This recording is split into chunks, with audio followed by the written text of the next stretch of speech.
नमस्कार सर, मैं प्रतिभा गुप्ता कुंदन विद्या मंदिर लुधियाना से। सर, मेरा आपसे सवाल ये है कि हमें हमेशा काम करवाने के लिए बच्चों के पीछे भागना पड़ता है, तो हम कैसे उन्हें सेल्फ मोटिवेटेड बना सकते हैं ताकि वे अपनी चीजें खुद करें। धन्यवाद। आप बुरा न माने तो मैं जरा इस विषय में आपसे अलग राय रखता हूं। मुझे लगता है कि बच्चों के पीछे इसलिए भागना पड़ता है क्योंकि उनकी रफ्तार हमसे ज्यादा है। ये बात सही है कि बच्चों को सिखाने की, बताने की, संस्कार देने की जिम्मेदारी परिवार के सबकी है।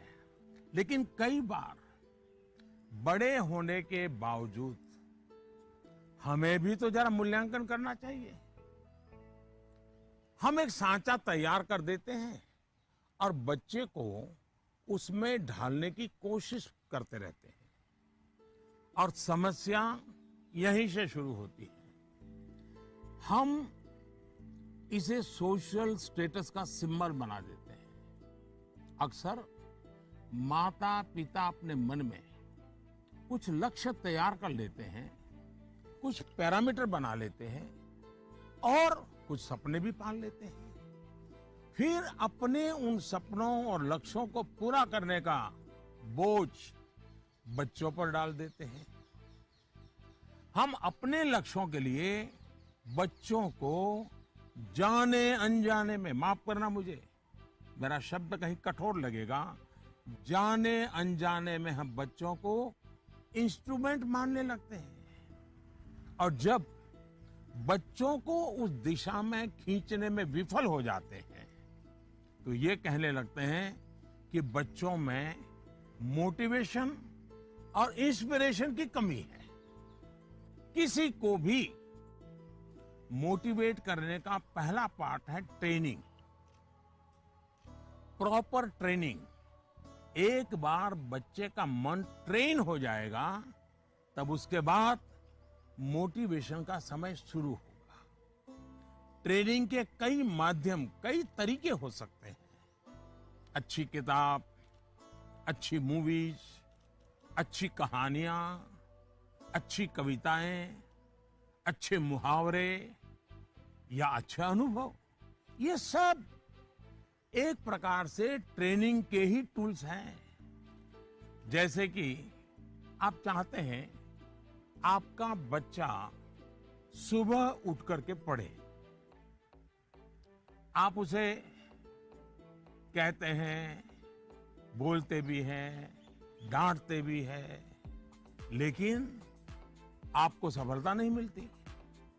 लेकिन क्या आपके घर में कभी ऐसी किताबों की चर्चा होती है जिसमें इनडायरेक्टली सुबह उठने के फायदों की चर्चा हो?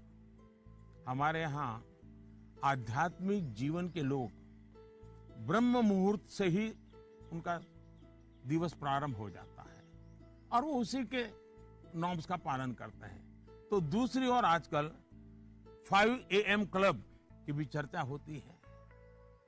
क्या आपने ऐसी किसी किताब की घर में चर्चा की है या कोई ऐसी मूवी या डॉक्यूमेंट्री देखी है जिसमें इस बारे में वैज्ञानिक तरीके से, तर्कबद्ध तरीके से, इमोशंस के साथ बातें बताई गई हो?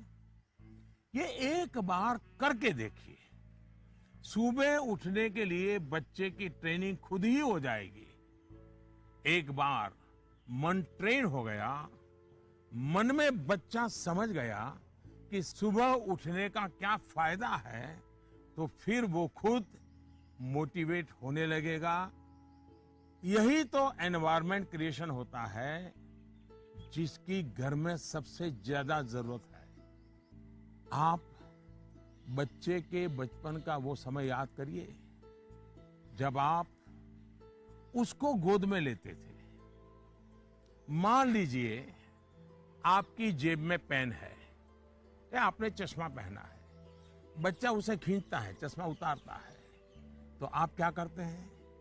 आप बच्चे को अगर चश्मा वापस लेने की कोशिश करते हैं तो वो रोता है, पेन वापस लेने की कोशिश करते हैं, रोता है।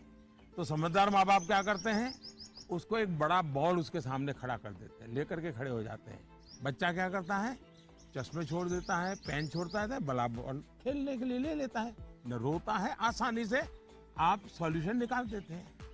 आप उसका माइंड डाइवर्ट करके उसे ज्यादा पसंद की दूसरी पॉजिटिविटी देकर उसे मोटिवेट करते थे। ये जो काम आपने पहले किया है, जब बच्चा बिल्कुल छोटा था, वही काम आप अब भी कर सकते हैं।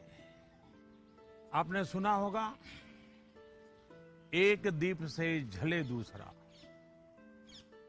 आपका बच्चा पर प्रकाशित नहीं होना चाहिए। आपका बच्चा स्वयं प्रकाशित होना चाहिए।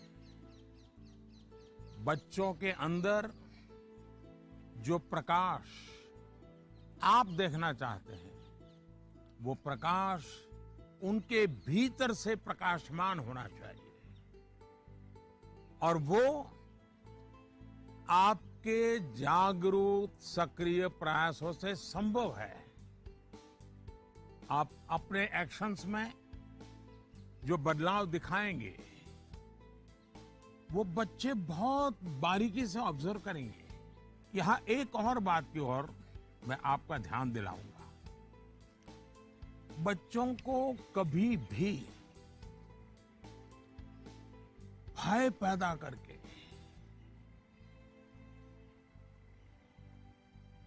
ये होगा तो ये होगा, ऐसा होगा तो ऐसा होगा, कृपा करके ऐसी कोशिश मत कीजिए।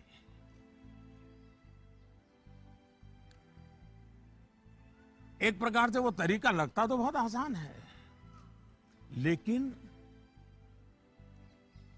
इससे एक तरह से नेगेटिव मोटिवेशन की संभावनाएं बढ़ जाती है। जैसे ही आपने जो हवा खड़ा किया है वो खत्म हो जाता है, बच्चे का मोटिवेशन भी खत्म हो जाता है। और इसलिए पॉजिटिव मोटिवेशन साथ साथ बार बार पॉजिटिव रीइंफोर्समेंट पर बल देते रहना चाहिए। मोटिवेशन का जो मंत्र बच्चों के लिए है, एक प्रकार से वो हम सबके लिए भी है, मनुष्य मात्र के लिए है।